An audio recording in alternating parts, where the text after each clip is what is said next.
Merci d'être toujours avec nous pour Demain le Sport, Galerie Seine. La performance dans le sport, c'est la partie visible, comme vous le savez, c'est ce qu'on voit, c'est ce que fait le sportif ou la sportive. Mais il y a toutes ces victoires qui ne se voient pas forcément. Le sport, un facteur d'intégration sociale. C'est la discussion que vous allez animer. Julien Froment, bonjour, journaliste à la direction des sports de Radio France. Bonjour à toutes et à tous et bienvenue pour cette table ronde, pour cette table ronde donc sur le sport facteur d'intégration sociale. Et pour évoquer ce thème, on va recevoir nos invités, Florence Ardouin, qui est directrice générale de la Fédération française de football, Sarah Ourahmoune, vice-championne olympique aux Jeux olympiques de Rio, Jean-Philippe Assincy, excusez-moi, agence pour l'éducation pour le sport. Bonjour. Et enfin, Hugues Defoy, directeur de la mobilisation du monde économique et social à l'AGFIP, qui est partenaire de cet événement. Merci, monsieur.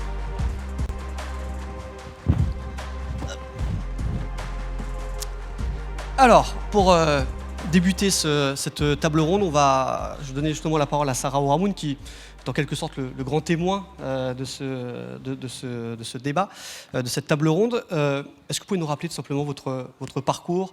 J'imagine qu'entre le début, vous avez commencé la boxe en 1996 et en 2022, il y a eu énormément de changements justement en termes d'intégration, de mixité dans votre sport et dans le sport en général. Déjà, bonjour à tous. Alors, je vais le faire vite parce que de 96 à 2022, il y a énormément de choses. Mais oui, effectivement, moi, j'ai débuté la boxe en 96. À l'époque, j'avais 14 ans. Elle était interdite aux femmes en France, mais on pouvait s'entraîner. C'est comme ça que j'ai eu la possibilité de découvrir ce sport. On a eu la possibilité de boxer en 99 et puis voilà, derrière moi j'ai découvert un sport passion qui m'a appris énormément de choses, qui m'a surtout appris à me connaître et à grandir. Moi j'aime bien dire que la boxe a été presque mon éducatrice. Et puis 2012, l'intégration aux Jeux Olympiques et la visibilité justement des femmes sur un ring et tout ce que derrière ça a permis, puisque il y a énormément de jeunes filles qui ont voulu suivre les pas des boxeuses et qui ont poussé la porte d'une salle de boxe. Et puis Rio en 2016, où là, on est toute une belle équipe, la team solide, à faire des résultats. Et il y a eu un impact, forcément, on le sait, les médailles aux Jeux ont un impact sur la pratique en général à la rentrée. On est en plein dedans, là. Nous, on n'a pas fait une belle Olympiade à Tokyo, dont la boxe est un peu en difficulté. Mais en tout cas, après Rio, il y a eu derrière énormément de jeunes qui ont eu envie de faire de la boxe. Là où nous, on a des difficultés, c'est de passer de la pratique vraiment loisir au cap compétition, mais ce n'est pas le sujet d'aujourd'hui. Florence Ardouin, directrice générale de la Fédération française de football. La FFF est est la plus grande même fédération en termes de licenciés en France, et aussi tient un rôle très important en termes d'intégration et de mixité. Oui, bonjour à toutes et à tous. Quelques mots sur la fédération. C'est vrai qu'on a le plus de licenciés. On a 2 100 000 licenciés, 200 000 femmes, dont 170 000 joueuses, 13 000 clubs et 400 000 bénévoles. Alors, le foot, c'est important dans la vie. J'ai envie de vous raconter ce que nous a dit hier le président de la fédération ukrainienne. J'étais à une réunion de l'UEFA. Vous savez que la situation en Ukraine est très compliquée. Et il avait du sourire quand il parlait, parce qu'il nous a dit, vous savez, aujourd'hui, le seul sport qui a repris en Ukraine, c'est le football. Il a repris au niveau professionnel et amateur. Et c'est ce qui donne du baume au cœur, de l'émotion, et c'est ce qui permet à certaines personnes en Ukraine de tenir. Donc oui, le football est très important. Rappelez aussi que la fédération, on a un gros budget, puisqu'on a 266 millions d'euros de budget annuel. Et l'important, c'est qu'on est une association de loi 1901. On n'a pas d'actionnaire, on ne redistribue pas de dividendes. Et 75% de notre budget est dédié au développement du foot amateur et du foot élite. Alors, je continue ? Non, mais allez-y. Et du coup, dans nos missions, on a 3 missions, en fait. On a permettre à toutes et à tous de jouer, un petit peu comme l'histoire de Sarah, quand elle disait que la boxe n'était pas accessible aux femmes. Il y a quelques temps, c'est pas si longtemps que ça, il n'y avait pas tellement de football pour les femmes. C'est un peu un stéréotype, mais avant, le football, c'était à 11, que des hommes sur de l'herbe. Aujourd'hui, tout ça a évolué puisqu'il y a différentes formes de pratiques. Les femmes, bien sûr, peuvent jouer. Il y a du cécifoot, il y a du foot diversifié. Donc notre première mission, c'est de permettre à tout le monde de jouer partout, sur tous les terrains. La deuxième mission, qui est vraiment au cœur du sujet d'aujourd'hui, c'est former les jeunes joueurs, les jeunes joueuses, les arbitres, les éducateurs, les bénévoles. Et aujourd'hui, on a un programme qui s'appelle le programme éducatif fédéral, où il y a 800 000 gamins qui sont formés tout au long de l'année. Et ils sont formés à quoi ? Bien sûr à des cours de foot, mais en parallèle de tout ça, on a mis en place un certain nombre de formations. Parce qu'aujourd'hui, on considère que le foot est le relais de l'école et la famille. Donc tous ces gamins, avant de venir jouer au foot, ils participent à des formations sur le respect de l'arbitre, le respect d'autrui, les luttes contre toute forme de discrimination, le harcèlement, la discrimination raciale. Donc ça, c'est un programme où on y tient beaucoup. Et voilà, quand je dis que c'est le relais de l'école et la famille, quand parfois ça ne réussit pas, heureusement que le foot est là. On a un deuxième programme qui est toujours dans l'intégration sociale, c'est ce qu'on appelle le programme Puissance Foot, soutien scolaire. Aujourd'hui, on a 30 000 gamins par an qui, grâce au football, peuvent avoir un soutien scolaire, soit parce que le club de foot met à disposition des salles, soit parce qu'on a des accords avec des profs retraités. Et donc, ça nous permet à tous ces enfants qui n'ont pas la chance de pouvoir étudier tranquillement chez eux, d'avoir cette opportunité dans un club de foot. Et puis, on a aussi une mission, évidemment, c'est d'organiser les compétitions. Hein. C'est pas simple. On organise quand même plus d'1 million de matchs par an. Donc, voilà, on a une vraie responsabilité. Et il me semble qu'il y avait une vidéo que vous vouliez qu'on projette, justement. Oui. Et puis, alors là, c'est un projet qui nous tient particulièrement à cœur. Vous avez certainement entendu parler de ce qu'on appelle le plan du président de la République, le plan Macron avec les terrains de proximité. En fait, un des enjeux de la fédération, c'est s'engager pour plus de responsabilité sociale et environnementale. On affiche ça clairement depuis quelques années, mais en fait, c'est dans l'ADN du football. Et ce plan Macron, en fait, on va développer 200 terrains, qui sont des terrains réduits, dans un certain nombre de quartiers prioritaires des villes ou dans les zones rurales. Ces terrains, ils vont être faits pour favoriser l'inclusion des femmes. C'est-à-dire qu'on va réserver ces terrains 50% pour les jeunes femmes. Parce que bien souvent, dans ces régions, les femmes ne peuvent pas avoir accès au football. Donc 50% de ces terrains seront réservés aux femmes. Et en plus, ces terrains, il ne faut pas qu'ils soient laissés à l'abandon. Ils vont être animés par un binôme éducateur-éducatrice qu'on va aller chercher dans les quartiers qui sont plutôt défavorisés. On a un institut de formation à la fédération. On va leur faire une formation spécifique. Et donc pendant 3 ans, non seulement ils auront accès à la formation, mais en plus, ils auront accès à un emploi. Donc c'est vraiment un gros projet. Et ça, c'est la vie du football, en fait. Bien sûr. On va regarder du coup si on a bien la vidéo de la Fédération française de football.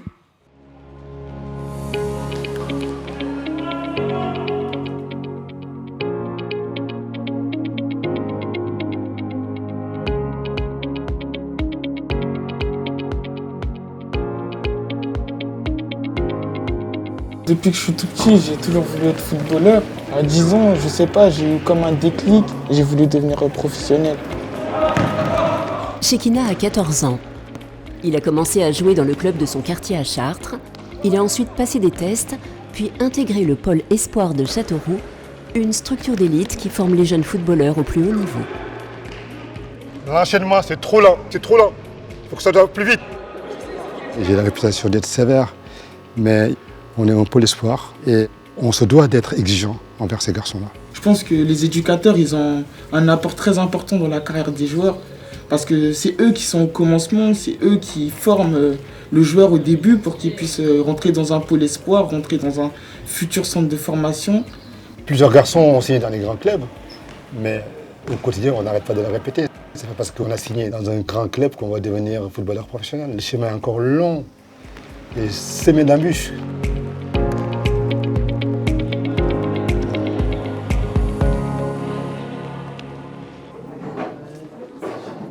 En collaboration avec le Fonds d'action du football, la FFF a mis en place un programme éducatif fédéral.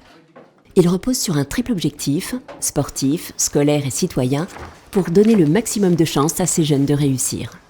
faut que j'améliore ma façon d'écrire, mais pour ça, il faut que je lise et que j'écrive plus. Donc c'est quoi les fragilités? C'est où? À quel niveau? À l'écrit. À l'écrit. Parce que moi, ta prof de français m'a dit qu'à l'oral, tu t'exprimes bien.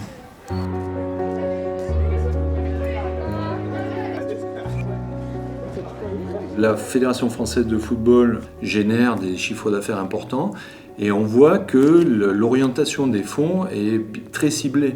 Elle est ciblée sur la formation du sportif de haut niveau. Elle permet d'étudier dans de très bonnes conditions pour des jeunes qui sortent parfois des milieux sociaux défavorisés et qui reprennent goût à la scolarité. Le haut, il est où? Sur la rosace. Il est au centre. Alors vas-y, tu vas me faire une petite croix rouge et tu mets le point haut au centre. Chekina avait un dossier fragile et on voit une belle évolution là, durant l'année, grâce aussi à cet encadrement et puis cette motivation qu'il y a de phénomènes de groupe entre eux, d'aide entre eux. Et c'est très intéressant de voir cette progression.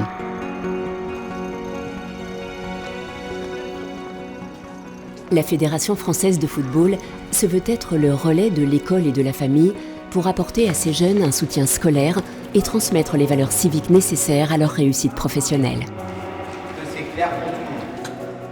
C'est de faire en sorte que le pôle forme des garçons qui sont respectueux, qui sont polis, qui ont des valeurs humaines, quoi, tout simplement. Il faut que je reste concentré, que je garde mon objectif dans la tête, toujours avec l'état d'esprit d'essayer de progresser et de devenir une meilleure personne. Ces valeurs, Chekina les a apprises avec Diaf, son premier éducateur, celui qui a décelé son potentiel. Une rencontre déterminante dans la vie du jeune garçon. Tu m'as aidé à aller vers le haut et pour moi, je peux que te remercier. Ce que moi je suis en train de faire avec toi, c'est ce que moi j'aurais bien voulu qu'on fasse avec moi. C'est pour ça que j'ai été exigeant avec toi sur le terrain, en dehors, ton attitude, à l'école. Et ça peut être que bénéfique pour toi. C'est-à-dire que tu as double chance. Si ça passe dans le foot, tant mieux, parce que c'est ton rêve. Mais si ça passe pas dans le foot, au moins tu seras un bon gars, tu auras un bon job, tu construiras une vie de famille et peut-être que tu rentreras encore dans le cadre du sport, mais autrement. C'est ça notre rôle.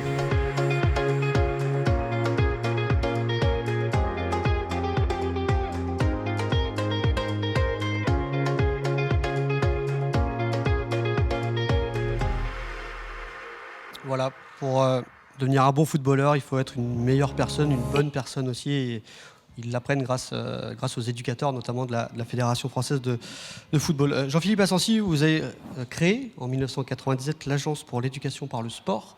Est-ce que vous pouvez nous expliquer en quelques mots justement en quoi ça consiste? Oui, on a créé l'Agence pour l'éducation par le sport sur l'idée le sport est une très grande école. Une très grande école où on apprend un certain nombre de valeurs. Moi, j'ai eu la chance de me former chez Jean-Claude Perrin, qui était un entraîneur d'athlétisme, où Colombes, c'était une école de vie incroyable. Et on apprend des choses qui sont fondamentales pour votre vie d'homme, pour votre vie aussi dans l'entreprise. Et c'est ce qu'on a essayé de théoriser. Donc l'Agence pour l'éducation par le sport, elle développe des programmes d'insertion professionnelle, c'est-à-dire qu'elle va repérer des jeunes dans des clubs de sport. Par exemple, à Garges-les-Gonesse, où on a ouvert une école d'inclusion par le sport, on accompagne 150 jeunes. Donc on va sourcer des jeunes dans les clubs et on va les sourcer grâce à des coachs d'insertion par le sport qui est devenu un vrai métier. C'est-à-dire que c'est un métier qui est labellisé par le ministère du Travail. Donc on forme, on accompagne ces jeunes-là et on fait ce lien avec l'entreprise parce qu'on se rend compte que ce qui fait défaut dans des territoires un peu compliqués, Sarah connaît bien le sujet avec la boxe, c'est qu'il n'y a pas ce lien forcément entre le club de sport et l'entreprise. Et c'est dramatique parce qu'on se prive de talents incroyables. Ces talents incroyables, ils sont sur le toit du monde dans le sport. Ils pourraient être sur le toit du monde de l'entreprise demain. Donc finalement, on fait cette passerelle. On accompagne ces jeunes. Exemple, on vient de placer plus de 400 jeunes au Crédit Agricole, qui est une banque qui est parfois un peu conservatrice, mais qui a permis à ces jeunes d'intégrer l'entreprise. Donc, il faut dire aux gens que ça marche, il faut dire aux entreprises que grâce au sport, elles peuvent intégrer, elles peuvent insérer des jeunes. Voilà, nous, notre sujet, c'est l'insertion et c'est toutes ces valeurs du sport qu'il faut... On parle beaucoup des valeurs du sport, il faut aller beaucoup plus loin. Ce matin, j'entendais les JO, Tony Estanguet, etc. C'est vrai que ces événements sportifs qu'on va voir en France vont mettre le coup de projecteur sur ce qu'apporte le sport. je vois un immense champion ici, Riyad Salem, qui est un entrepreneur, qui est un type exceptionnel. Voilà ce que c'est que le sport. C'est-à-dire que c'est des expériences de vie, peu importe si vous avez connu des difficultés scolaires, etc. Ce que vous apprenez dans le sport est fondamental. Quand on a fait 6 fois les JO comme Riyad, il est évident qu'on va au bout du monde sur chacun de nos projets. Donc, dernier élément, ce qui motive les jeunes, on l'a vu à travers votre reportage, dans le sport, c'est que c'est le plus grand terrain d'aventure du monde. C'est-à-dire que vous avez des histoires incroyables. L'histoire de Sarah est une histoire exceptionnelle, incroyable. Et il y en a des centaines et des centaines qui, grâce au sport, apprennent des choses et il faut savoir le valoriser dans le monde de l'entreprise. Justement, le monde de l'entreprise, on va l'évoquer avec vous, que 2 fois, vous êtes directeur de la mobilisation du monde économique et social à l'AGFIP. C'est l'organisme qui propose des aides et des accompagnements aux personnes en situation de handicap.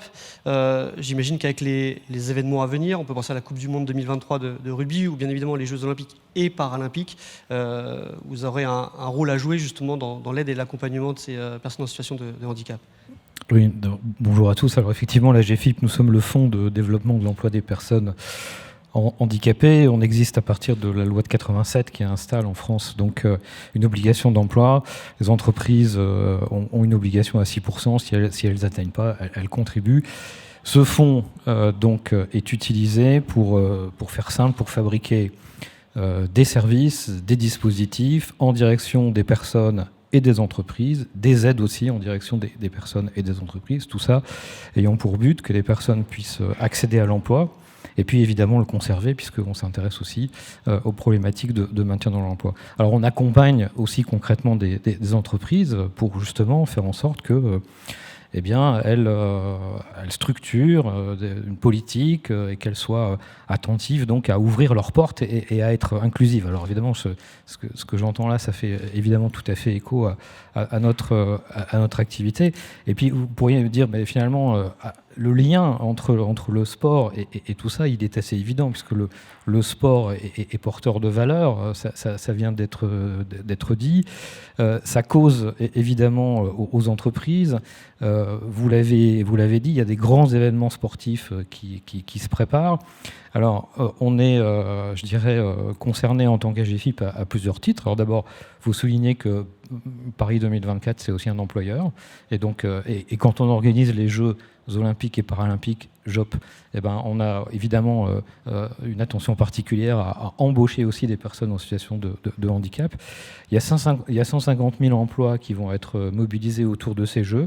Donc là aussi, il faut, puisque nous, notre métier, c'est de faire en sorte que tout ça puisse profiter aux personnes en situation de handicap et que ces opportunités qui vont être générées par ces grands événements sportifs, elles bénéficient aussi aux personnes. C'est le cas également sur la Coupe du Monde de rugby, puisqu'on a la chance d'accueillir la Coupe du Monde donc l'année prochaine.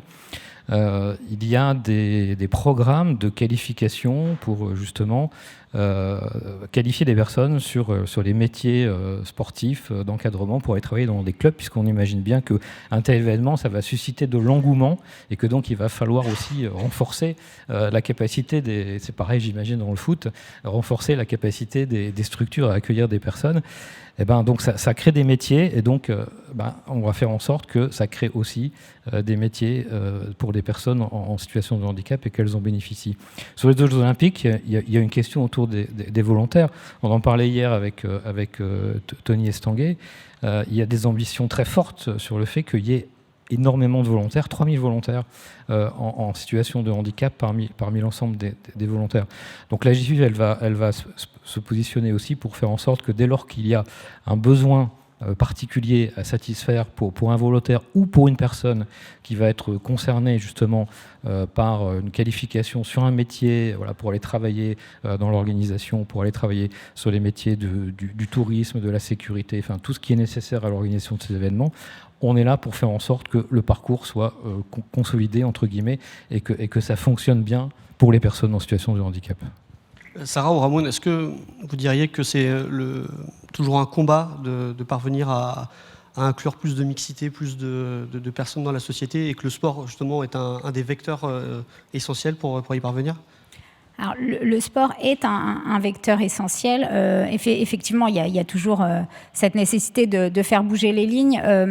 Au niveau du mouvement sportif, on le voit. Hein. Moi, je suis au comité olympique en tant que conseillère de la présidente, et je l'ai été pendant le mandat précédent sur les sujets de mixité. Et tant qu'il n'y aura pas plus de femmes dans les instances dirigeantes, il y a des sujets qui ne seront pas posés.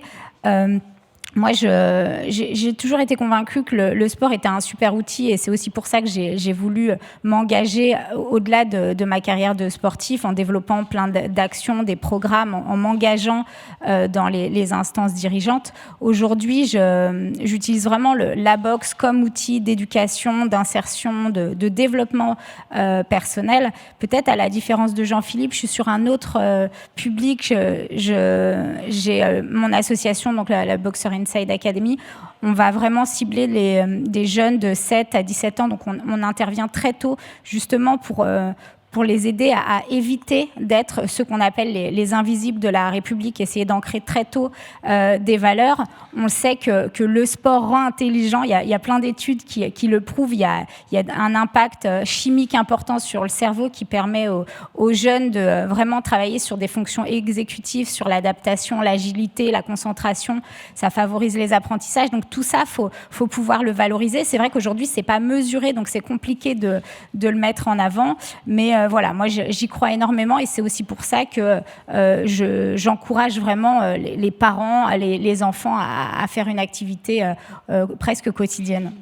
Jean-Philippe Assensi, justement, si je ne dis pas de bêtises, 2000 jeunes qui sont accompagnés, qui sont peu ou pas diplômés, qui sont accompagnés vers l'insertion professionnelle grâce à vous. Vous avez mal lu vos notes, ça fait 3000 en fin d'année, mais c'est pas très grave. C'est beaucoup dans des territoires, dans les territoires compliqués. On est à Marseille, on est à Garges-les-Gonesse, Calais. Voilà, donc ça veut dire que ça marche. Ça veut dire que aujourd'hui, voilà, vous lancez demain le sport. Il y a une grande ambition, il y a un grand défi qu'il faut lancer, et ce grand défi, nous, on est modestement au cœur de l'inclusion, mais il y en a d'autres. Et il faut que demain, les grandes fédérations rejoignent ce mouvement d'inclusion. C'est en route, puisqu'on a développé un programme avec le ministère de l'Emploi et 10 fédérations sur de l'inclusion, sur des territoires importants.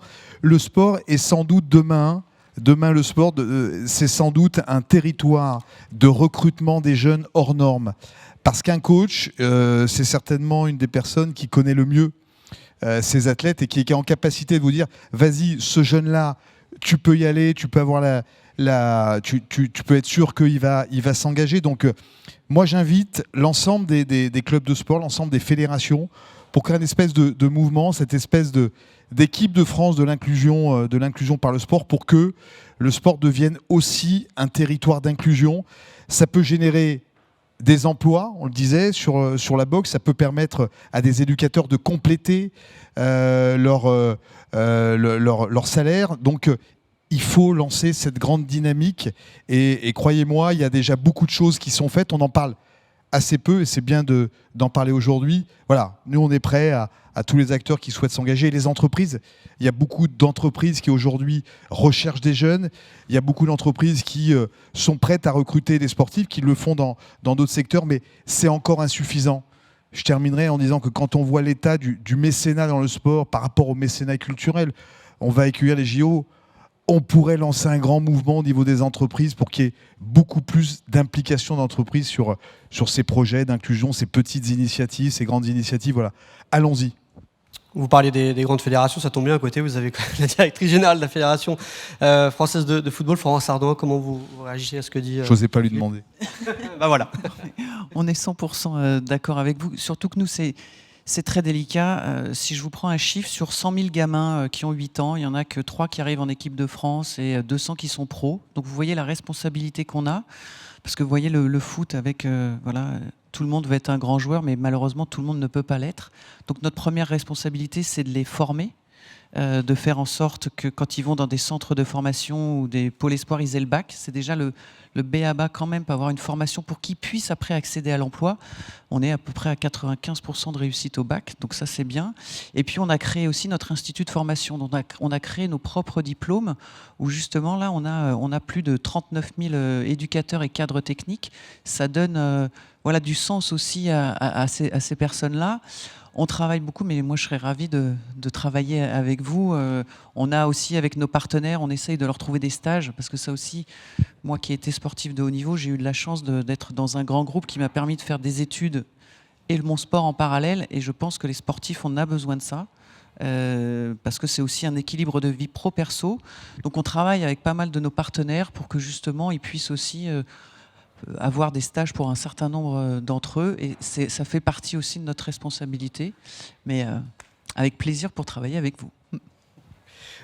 Sarah Ouhamoun, au comité olympique où il y a le plan Impact donc 2024, est-ce que vous pouvez nous expliquer justement quel est son rôle par rapport à l'inclusion, à tous ces thèmes? Alors Impact 2024, c'est porté vraiment par Paris 2024. Alors, après, le comité olympique est partenaire, ainsi que l'Agence nationale du sport. L'objectif, c'est vraiment de soutenir des associations qui portent des projets à impact, qui œuvrent pour l'héritage des Jeux olympiques. Donc voilà, il y a plein d'associations. Je pense à Sine Qua Non qui œuvrent notamment pour qu'il y ait plus de filles sur les terrains de foot, notamment dans les quartiers et les city-stades, qui organisent des courses pour que les femmes puissent utiliser l'espace public. Enfin, voilà, c'est vraiment des actions impactantes sur de différentes thématiques, à la fois la mixité, le handicap, l'insertion professionnelle. Comment le sport, Jean-Philippe, peut aider justement les jeunes à trouver leur voie? On a peut-être du mal des fois à faire le lien entre les deux, que la pratique sportive ou l'accompagnement par le sport peut parvenir justement à trouver sa voie professionnellement parlant. C'est ce que je disais, c'est-à-dire que le sport est une grande école. Nous, quand on va chercher des jeunes sportifs, on sait déjà qu'il y a un certain nombre de choses qui sont apprises. Le travail collectif, la diversité. Là, chacun d'entre nous, il y a deux femmes là, à côté de moi qui sont de très grandes championnes. On a, chacun d'entre nous, appris des choses dans le sport. Moi, avec Jean-Claude Perrin, j'ai appris qu'on ne peut pas gagner seul, que le sens du collectif est fondamental quand on mène un projet. Quand on est un jeune sportif, tous les week-ends, vous préparez une échéance avec vos collègues. Vous savez gérer les défaites, c'est-à-dire vous savez vous maîtriser. Donc tout cet apprentissage, il est fondamental et il est finalement très peu valorisé dans le monde sportif. Aux États-Unis, quand un sportif est bon, il a une bourse, il est accompagné. La première des choses, je l'ai lu dernièrement, la première des choses que vous demande un recruteur aux États-Unis, c'est si vous avez fait du sport, à quel niveau. Donc le parcours sportif, l'expérience sportive est fondamentale. Il y avait, je ne sais pas s'il est là, il y avait Pascal Gentil. Pascal Gentil qui a été double médaillé olympique. C'est un garçon qui est parti en Chine il y a maintenant une quinzaine d'années. On se connaissait bien et avant de partir en Chine, je lui ai dit mais qu'est-ce que tu vas faire en Chine? Tu parles pas chinois. Enfin, c'est l'Everest. Le gars, il est parti en Chine, il est resté 10 ans en Chine, il a travaillé chez Veolia. Le sport vous permet aussi de dépasser vos limites. Mais tout ça, c'est vrai que dans la société française, peut-être qu'on le théorise pas assez. Et c'est la raison pour laquelle nous, on a créé un métier, ce métier de coach d'insertion par le sport, qui va aider ces jeunes à détecter leur potentialité, leur CV sportif. Parce que quand vous avez été en échec scolaire, ce qui a été mon cas par exemple, vous avez du mal à valoriser le fait que vous avez raté votre BEPC. Par contre, quand vous dites que vous avez été capitaine d'équipe ou champion, etc., eh bien, vous mettez en avant des capacités qui vont être utiles à l'entreprise. L'entreprise, aujourd'hui, elle recherche avant tout des savoir-être. Et c'est ça qu'on essaye de construire avec le jeune. Et ça marche plutôt très bien. Hugues Defoy, il y a de nombreuses valeurs communes, on l'a entendu, entre le sport et l'entreprise. Et j'imagine que pour les personnes en situation de handicap, aussi l'handisport est un des vecteurs qui peut permettre de... Mais moi, on peut reprendre mot pour mot ce qui vient d'être dit, évidemment, avec les personnes en situation de handicap. Donc, et effectivement, mieux faire valoir, parce que tout ce qui vient d'être dit là sur à la fois la performance, mais aussi l'opiniâtreté, enfin toutes ces qualités qui sont développées en faisant du sport, ça marche pour le handisport. Alors, vous avez cité Riyad, il est là, bon, il en est effectivement un exemple exemple vivant. Ce message-là, on le porte aussi, on souhaite le porter auprès des entreprises. Les personnes en situation de handicap, évidemment, elles doivent aussi pouvoir avoir accès à toute l'infrastructure sportive, et donc ça c'est important aussi de le signaler avec tout ce qui est fait sur le handisport. On revient sur les questions d'héritage qui ont été évoquées. On imagine aussi que ça va évidemment avoir un impact en matière d'accessibilité, parce que bon, la France accueille les Jeux Olympiques. Est-ce que la France est exemplaire en matière d'accessibilité de la cité ? C'est une question qu'on peut se poser. Et puis au-delà de ça, évidemment, tout ce que ça amène en termes d'impact sur le fait que, à partir du moment où on organise une compétition comme les Jeux olympiques et paralympiques, eh ben, la place des personnes en situation de handicap dans la société. Et évidemment, plus on valorise les personnes en situation de handicap à travers le sport, parce que là on parle du sport, bon, il pourrait y avoir d'autres évidemment vecteurs de valorisation, mais là on est bien sur le sport, eh ben, on permet aussi d'avoir un autre regard sur le handicap. Et d'ailleurs, le handicap, ça ne veut pas dire grand-chose. Il faudrait mieux parler des handicaps, parce qu'ils sont évidemment divers et variés. De rappeler évidemment que tout un chacun doit pouvoir accéder à l'emploi, qu'il n'y a aucun emploi qui n'est inaccessible à une personne en situation de handicap, de la même manière que aucun sport, en fait, finalement, puisque on a des possibilités évidemment de faire du sport dans plein de disciplines, et que plus on met ça en avant, évidemment, plus ça aide aussi à déconstruire un certain nombre de représentations qui continuent d'avoir un peu la vie dure et qui parfois sont pas facilitantes par rapport à l'accès à l'emploi pour les personnes en situation de handicap. Donc c'est vrai qu'on se retrouve tout à fait vraiment dans toutes ces valeurs et dans tout ce qui vient d'être dit, et c'est ça qu'on cherche à faire en développant nous nos partenariats autour donc des événements sportifs, pour rapprocher finalement les personnes en situation de handicap et les employeurs, puisque c'est ça notre vocation à la GFIP. Merci beaucoup Hugues Dufoy. Bon, le temps passe très vite, c'est déjà fini pour cette table ronde. Je tenais à tous vous remercier. Florence Sardouin, directrice générale de la Fédération française de football, Jean-Philippe Assensi, président de l'Agence pour l'éducation par le sport, Sarah Oramon, vice-championne olympique, mais pas que, et Hugues Dufoy. Merci à vous d'avoir assisté à cette table ronde, et rendez-vous à très bientôt.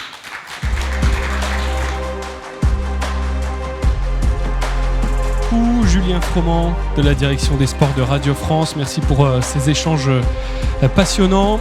Prochaine discussion, prochaine table ronde, comme on dit, dans 5 minutes. On va aborder une question beaucoup moins positive. On va aborder la dépression des sportifs dans 5 minutes.